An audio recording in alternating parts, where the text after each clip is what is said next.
A maioridade penal é um assunto que divide opiniões no mundo todo e é claro que aqui no Brasil também. Vamos conversar sobre as diferentes perspectivas a respeito da maioridade penal? Gente, no vídeo de hoje você vai entender quais os argumentos contra e a favor da redução penal e como ela funciona em alguns outros países, além dos desafios que essa temática enfrenta. Então fique comigo para entender mais sobre a maioridade penal.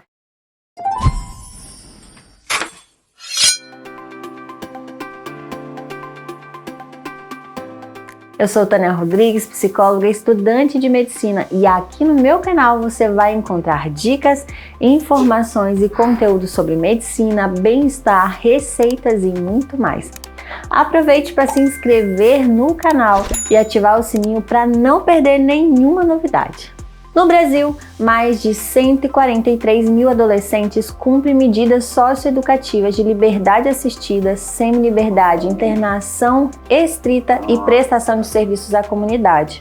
Mais de 90% deles não completaram o ensino médio e 70% deles vivem em áreas de conflito armado. Esses números, pessoal, tornam a maioridade penal um assunto recorrente no nosso país.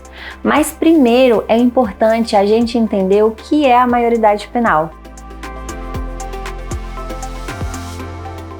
Aqui no Brasil, a Constituição Federal estabelece que a maioridade penal é aos 18 anos. Isso quer dizer que a partir dessa idade, um indivíduo pode ser considerado criminalmente responsável pelos seus atos. E, no entanto, essa questão gera muitos debates sobre a sua eficiência e justiça.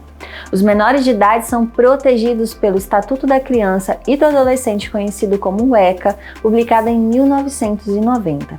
As crianças e jovens no Brasil são considerados imputáveis, ou seja, incapazes de entender o caráter criminoso das suas ações ao cometer uma infração penal.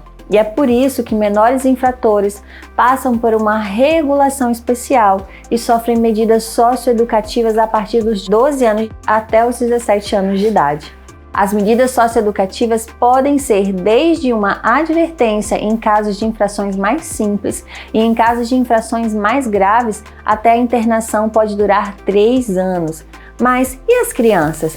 Gente, durante a legislação, as crianças de 0 a 12 anos de idade não podem cumprir nenhum tipo de pena. Apesar de raros, nesses casos, quem responde pelos crimes são seus responsáveis legais, os pais ou outros familiares, por exemplo.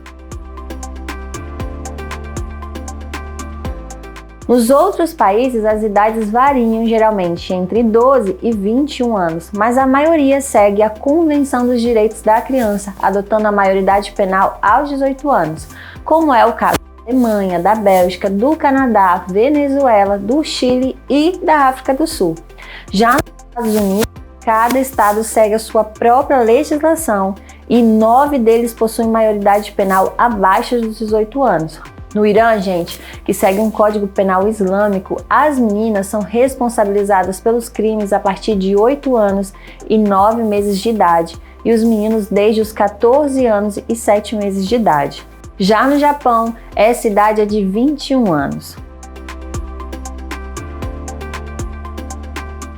Mas vamos voltar aqui para o nosso contexto do Brasil. O que seria a redução da maioridade penal, pessoal? Bom, a proposta alteraria o Código 228 da Constituição, mudando a idade mínima para um cumprimento de penas e se tornando imputáveis. Lembra dessa palavra, gente? Apenas as pessoas abaixo de 16 anos. Agora, vamos dar uma olhadinha nos argumentos de quem é a favor e quem é contra a redução da maioridade penal. Alguns dos argumentos favoráveis à redução penal é que, com 16 e 17 anos, os jovens já têm maturidade suficiente para entender as consequências dos seus atos. Afinal, aqui no Brasil, a partir dos 16 anos, os jovens já podem votar. Além disso, algumas pessoas destacam que, no Brasil, a participação de menores de idade em crimes graves só aumenta, infelizmente, o que reforçaria a necessidade de punição mais severa. E para quem é a favor da redução da maioridade penal, a impunidade de jovens pode incentivar a que eles continuem cometendo crimes.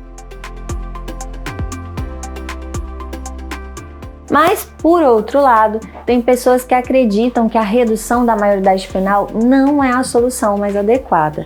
Entre os argumentos, gente, estão de que a adolescência é um período de formação, de aprendizado e que com um apoio especializado muitos jovens podem se recuperar e se reintegrar na sociedade.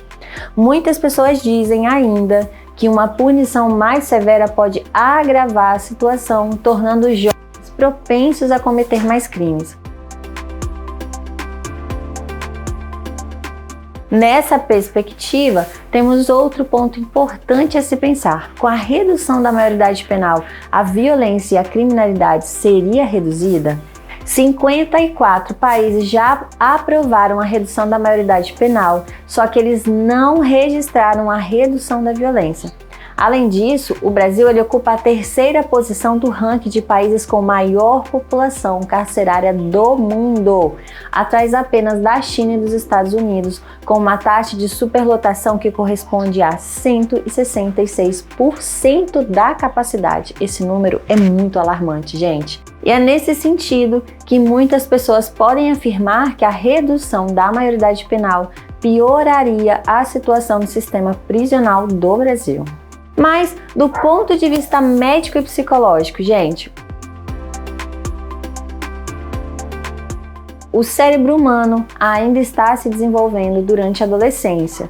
Ele só termina de se desenvolver completamente aos 25 anos, quando o córtex pré-frontal, que é a área responsável por diversas funções cognitivas como planejamento, tomada de decisões, o comportamento social e até mesmo o controle de impulsos, ele, gente, é a última região do cérebro a amadurecer e para muitos isso ocorre apenas no fim da adolescência e no início da vida adulta.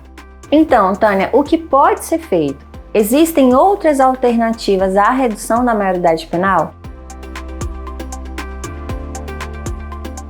A resposta é sim, gente. Com investimento em programas de prevenção, educação, reabilitação para jovens envolvidos em crimes e conflitos com a lei, por exemplo, e se pensarmos em soluções a longo prazo, é essencial um debate sobre como a sociedade pode promover um ambiente mais saudável para o desenvolvimento das crianças e jovens no Brasil, para reduzir as causas que os levam a cometer crime e entrar no mundo do crime. Por hoje é isso, pessoal. Me falem o que vocês acharam do vídeo, se vocês gostaram. Qual a sua opinião sobre a maioridade penal? Me conta aqui nos comentários o que você achou. Não se esqueça de deixar o seu like, compartilhar o vídeo, assim vocês contribuem para me ajudar a continuar produzindo conteúdos como esse. Aproveite para me seguir nas redes sociais e ficar por dentro dos conteúdos e novidades. Gente, os endereços vão estar aqui na tela, então continuem comigo. Veja meus últimos vídeos aqui do lado, que também podem te interessar. Muito obrigada pela sua companhia. Até o próximo vídeo. Beijos e tchau, tchau!